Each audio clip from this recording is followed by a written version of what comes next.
MM news के सभी दर्शकों को मेरा प्रणाम। मैं हूं नारायण चौधरी। आज मेरे साथ अतिथि हैं कांग्रेस के जिला अध्यक्ष कंचना कुमारी सिंह जी। एमएम न्यूज में आपका स्वागत है। जी धन्यवाद। नमस्कार। मैं बांका जिला के संपूर्ण जनता को नवरात्रि की हार्दिक शुभकामना देती हूँ, प्रणाम करती हूँ। मैम, आप सबसे पहले दर्शकों को राजनीतिक सफर के बारे में बताएंगे कि कहाँ से आप स्टार्ट किए थे? देखिए, राजनीतिक सफ़र तो मेरा स्टूडेंट लाइफ में ही शुरू हो गया था 87-86 में ही। लेकिन उसके बाद संपूर्ण सफ़र यदि हम बोलें तो विवाहोपरांत ही शुरू हुआ, क्योंकि शादी करके मैं जब यहाँ आई तो ये पूरा एक राजनीतिक माहौल था। जबकि हम मेरे मायके में सभी एजुकेशनिस्ट हैं, सभी शिक्षा जगत से जुड़े हुए लोग हैं। तो यहाँ मेरे फादर इन लॉ ने मुझे बहुत इंस्पायर किया उनकी बातों से। और जब मैं यहाँ लोगों के जनता जनार्दन के विषय में जब वो बात करते थे, अब बात करते हुए कई बार वो बहुत भावुक हो जाते थे कि इस तरह की समस्या है, ये होना चाहिए, नहीं कर पा रहा हूँ। तो उस समय मुझे थोड़ा लगता था, पर संपूर्ण शुरुआत मैंने आई थिंक 2010 में जब राकेश जी चुनाव लड़े और चुनाव लड़ने के बाद जब इन्हें हार का सामना करना पड़ा, तब मैंने दृढ़ निश्चय के साथ वहीं से मैंने शुरुआत कर दी थी पूरी तरह से। मैं समर्पित 2010 से उसके बाद मैं 2010 से मैंने शुरू किया। राकेश जी के साथ मैं जाती थी क्षेत्र में इधर उधर। फिर 2015 में मैं नौकरी भी करती थी, तो छुट्टियों में मैं जाया करती थी। 2015 में मैंने नौकरी छोड़ दी और पूरी तरह से मैं डिवोटी हो गई। और उसमें मैंने महिला कांग्रेस ज्वाइन किया और जनरल सेक्रेटरी प्रदेश लेवल पर मैं बनी। और प्रदेश लेवल पर बनने के कारण मेरा ज़्यादातर सफ़र बिहार में, अन्य जगहों में, अन्य ज़िलों में होता रहा। जहाँ जहाँ कार्यक्रम होते थे रहती थी। पटना में कार्यक्रम में हिस्सा लेती थी। मैं सोशल मीडिया के इसमें भी मैं कोऑर्डिनेटर थी। फेसबुक पेज जो बीपीएमसी का चलता, बिहार प्रदेश महिला कांग्रेस का चलता था, फेसबुक पेज में मैं थी कोऑर्डिनेटर। तो और फेसबुक पेज में तो मैं इनफैक्ट नेशनल थी, सोशल मीडिया से जुड़ी हुई पूजा त्रिपाठी जी, उनके साथ मैंने काम किया और अभी वो सभी मीडिया चैनल में छाई रहती हैं। तो हम दोनों मिलके हम लोगों ने चलाया था। और उसके अतिरिक्त तो उस समय मैंने एक और कार्य किया था कि 38 जिला का मैंने ट्विटर हैंडल बनाया था, फेसबुक पेज बनाया था और सब मैं हैंडल करती थी। तो पूरी तरह सक्रिय थी। जी मैम। मैम, जब से आप जिला अध्यक्ष कांग्रेस का बांका का आप पद ग्रहण किए हैं, क्या क्या काम किए अभी तक आप? देखिए, जिला अध्यक्ष बनने के बाद वो बहुत बड़ी चुनौती थी मेरे लिए। और जब मैं बनी तो पूरा मैंने मूड बना लिया था कि बनना है, क्योंकि मेरे फादर इन लॉ भी नहीं रहे और उनकी बहुत सारी इच्छाएं, आकांक्षाएं जो थी, जो वो अमरपुर विधानसभा में स्पेशली उनका वो क्षेत्र रहा था और वो करना चाहते थे। बांका के लिए भी वो बहुत भावुक रहते थे। तो इन सब चीज़ों को देखते हुए मैंने सबसे पहले तो जिलाध्यक्ष का पदभार ग्रहण करते ही जो हमारे पुराने कांग्रेसी हैं उनसे मैंने मिला, उन सबों का मैंने आशीर्वाद लिया और जो कांग्रेस से जुड़े हुए परिवारों को मैंने पुनः जोड़ने का प्रयास किया। तो सबसे पहला प्रयास मेरा वो रहा और उसके लिए मैंने पदयात्रा भी की ताकि मैं हर जगह पहुंचूं और लोगों को लगे कि हाँ, कांग्रेस है। कांग्रेस तो ऐसे भी संघर्ष की पार्टी रही है और जन जन तक पहुंचना, यह कांग्रेस पार्टी, हमारे जो नेता हैं राहुल गांधी जी, वो तो संदेश हर वक्त यही संदेश देते हैं। माननीय राष्ट्रीय अध्यक्ष खड़गे जी जो हैं वो यह संदेश देते हैं कि हमेशा जो है हम लोगों को जनता के दुख सुख में शामिल होना है, जनता की जन समस्याओं के समाधान की चेष्टा करनी है। जी मैम, आगामी विधानसभा चुनाव में सीट शेयरिंग का क्या स्थिति रहेगा?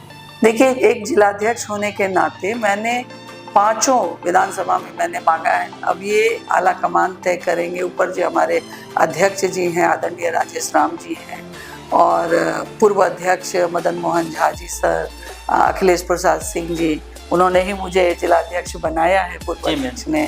तो ये लोग जो, और हमारे राष्ट्रीय प्रभारी कृष्णा अल्लावरू जी, जिन्होंने पूरा काया पलट दी है कांग्रेस के इसकी, जिससे कि मतलब हर घर में सोचिए तो जितने कांग्रेसी उनमें जोश आया।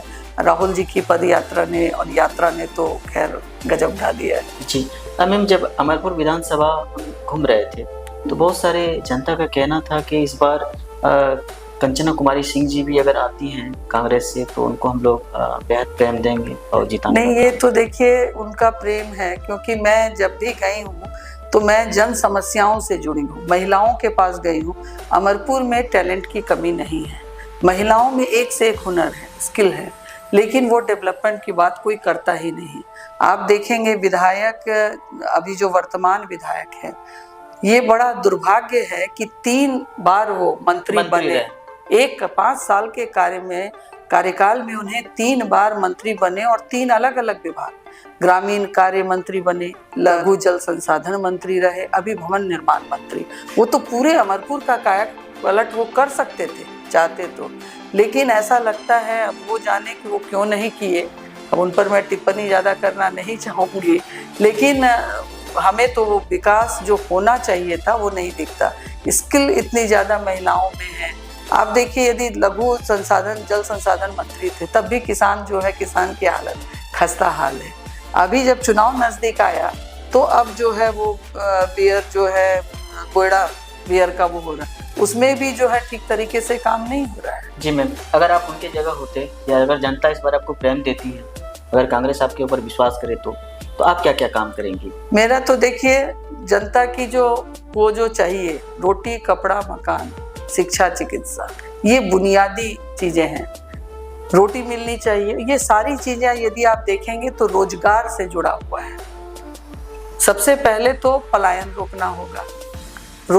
पलायन रोकने के लिए हमें रोजगार देना होगा। रोजगार देने के लिए हमें यहाँ उद्योग के स्थिति को मजबूत करना होगा।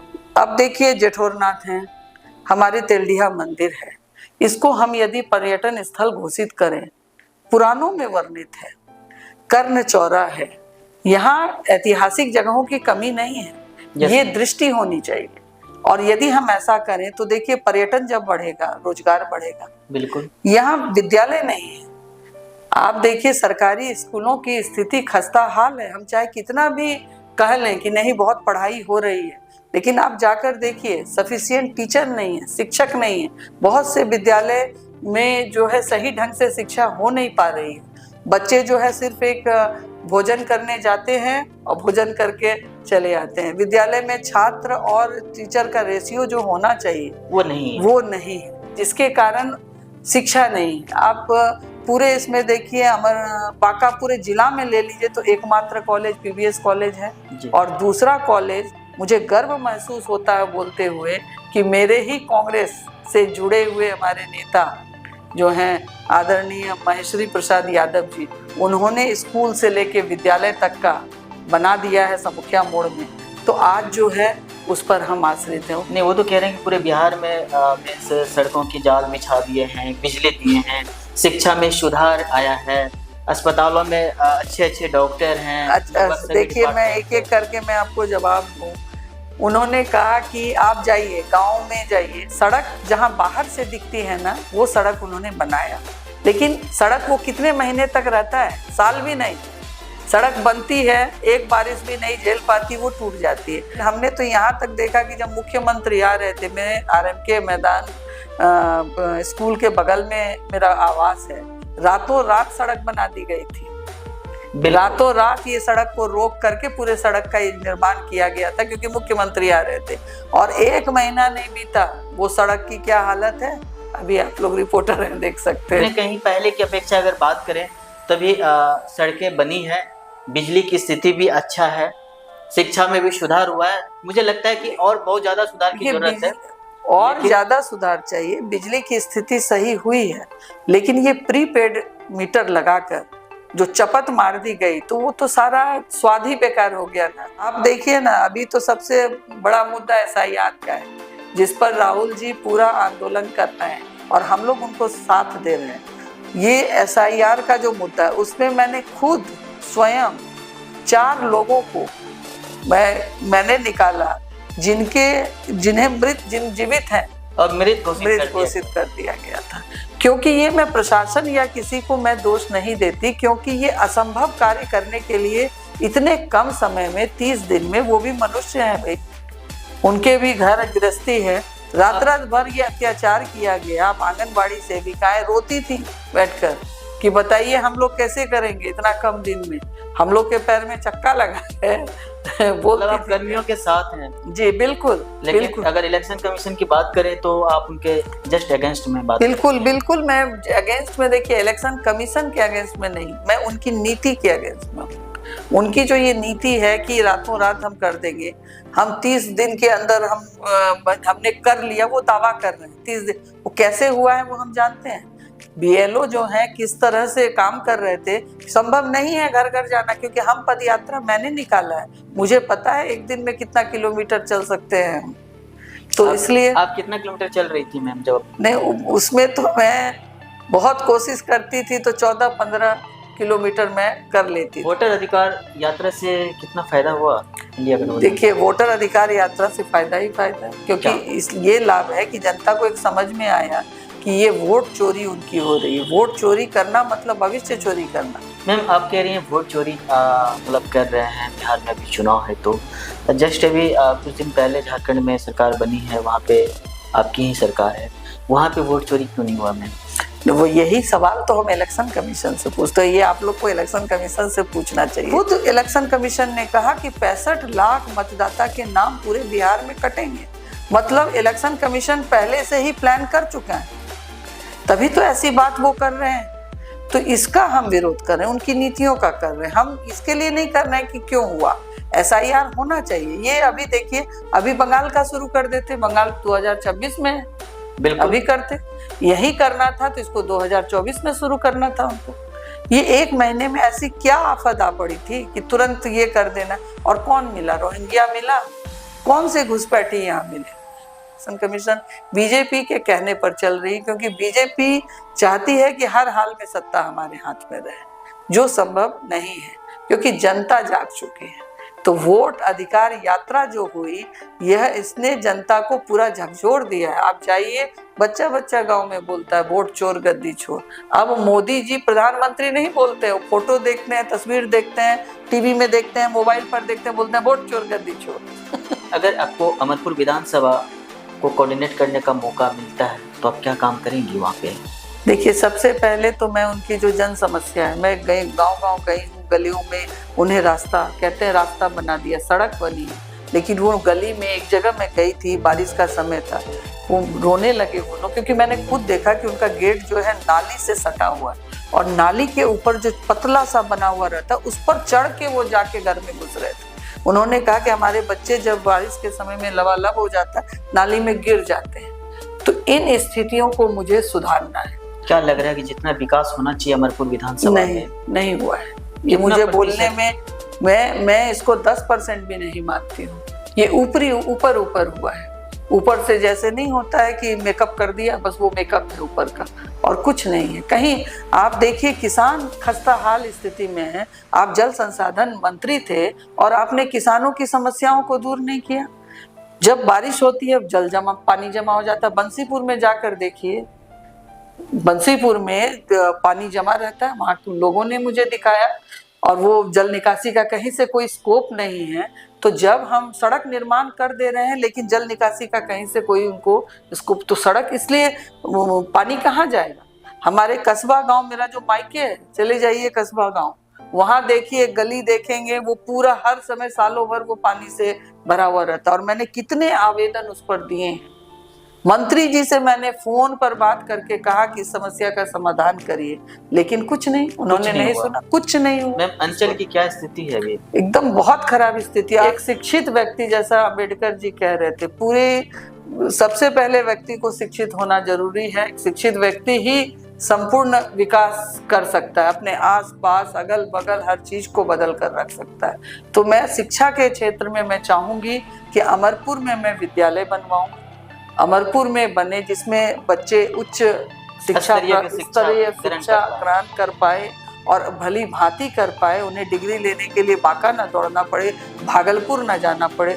दूसरे में महिलाओं में जो हुनर है, गेंद्रा, हमारे अंगिका में गेंद्रा आप भी जानते होंगे, काथा भी उसको बोलते हैं। विदेशों में लोग जो है सोफा के पीछे जो है लगा के लाखों रुपए में वो खरीदते हैं विदेश में, और यहाँ पे महिलाएं एक से एक नक्काशी करके गेंद्रा बनाती हैं, डलिया बनाती हैं। आदिवासी बहुल क्षेत्रों में जाइए, डलिया है, आपका सूप है, पंखा, गेहूं का जो वो जो स्टिक होता है, गेहूं की जो पाली जो निकलती है और जो उसकी जो टहनी टाइप होती है, उससे एक से एक पंखा बनाते हैं, उसमें झालर लगा के। तो इन हुनर को मैं चाहूंगी कि इन हुनर को मैं और आगे करूं और उनको एक मार्केट दूं। इसके अतिरिक्त जैसे गेंदा फूल लगाया जाए, हम क्यों जो हमारी आवश्यकता है उसको यदि हम खुद पूरा करने लगे तो निश्चय ही हमारे क्षेत्र का विकास होगा।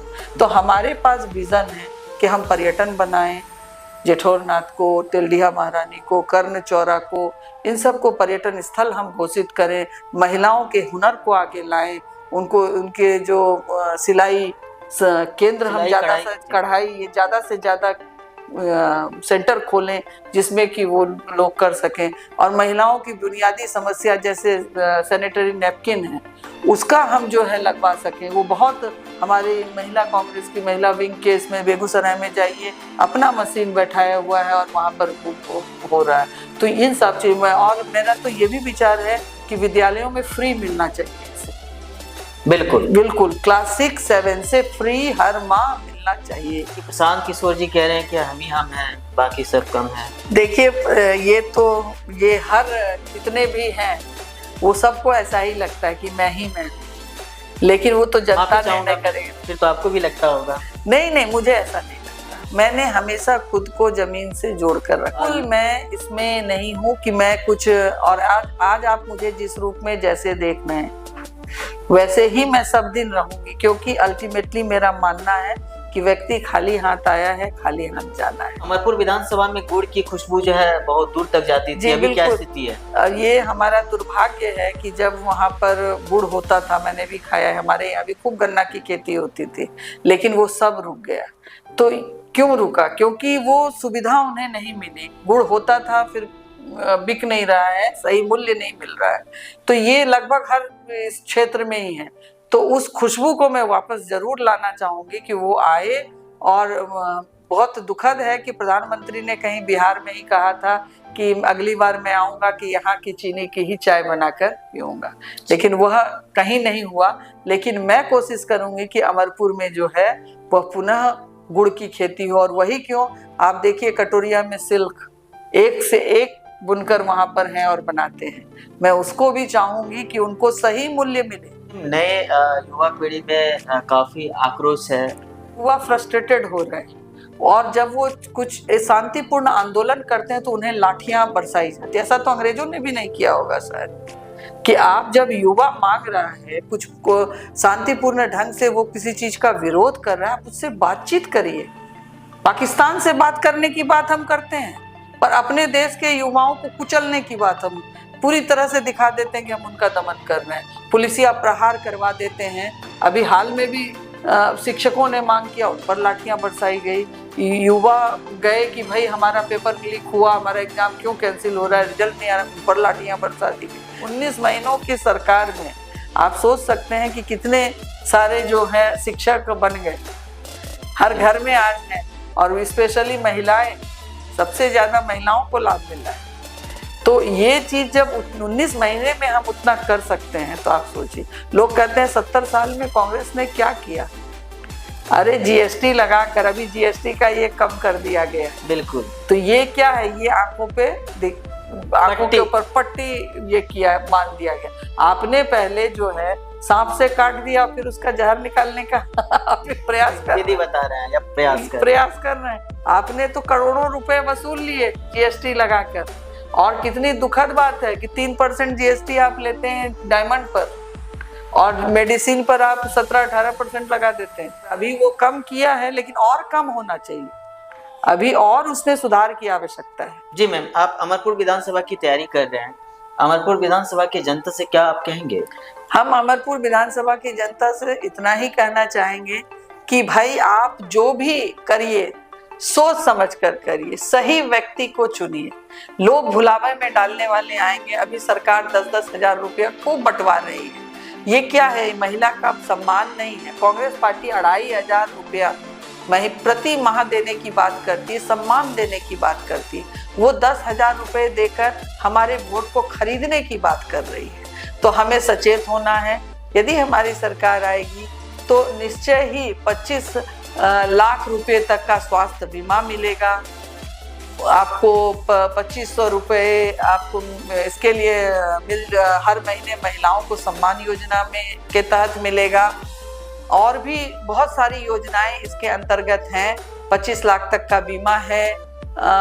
जो बच्चे जो स्कूल जाएंगे उनको क्लास 7 से उन्हें जो है नोटपैड दिया जाएगा ताकि वो जो है पढ़ सकें, राजीव गांधी जी के जो सपने हैं उसको साकार कर सकें। उन्होंने हमारे हाथ में मोबाइल थमाया है, राजीव गांधी जी ने पंचायती राज लाया। मैं चाहूंगी कि हर पंचायत में, मैं यदि विधायक बनी, हर पंचायत में मैं जनता दरबार के लिए मैं अपने यहाँ नहीं बुलाऊंगी, मैं जनता के दरबार में जाऊंगी, जनता के दरबार में मैं पहुंचूंगी, जनता के पास पहुंचना मेरा कर्तव्य होगा। और यह मैं कोई बहुत बड़ा काम नहीं करूंगी, क्योंकि जनता के जब मुझे चुनेगी मत देकर, तो जनता की जो आशाएं हैं, अपेक्षाएं हैं, वह पूरा करना मेरा कर्तव्य है और धर्म है।